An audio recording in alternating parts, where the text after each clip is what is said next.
ষষ্ঠ ও শেষ বিশ্বকাপে এসে লিওনেল মেসি আবারও লিখছেন নতুন ইতিহাস। এক ম্যাচেই ভেঙেছেন একাধিক বিশ্ব রেকর্ড, আর তার নাম উঠে এসেছে গ্রিনেস বুক অব ওয়ার্ল্ড রেকর্ডসে।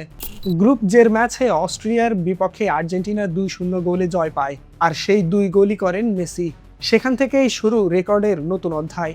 প্রথমত, বিশ্বকাপে সর্বোচ্চ গোলদাতা এখন লিওনেল মেসি। তার গোল সংখ্যা দাঁড়িয়েছে 18-তে, যেখানে জার্মান কিংবদন্তি ক্লোসার 16 গোলের রেকর্ড ভেঙে দিয়েছেন তিনি। পুরুষ ও নারী মিলিয়ে বিশ্বকাপের সর্বোচ্চ গোলদাতাও এখন লিওনেল মেসি।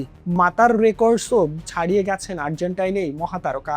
দ্বিতীয়ত, বিশ্বকাপে সর্বোচ্চ জয়। এই জয় ছিল তার ক্যারিয়ারের 18তম জয়। এখানেও তিনি ছাড়িয়ে গেছেন ক্লোসাকে। তৃতীয়ত, বিশ্বকাপে সর্বাধিক ম্যাচ খেলার রেকর্ড এখন মেসির দখলে।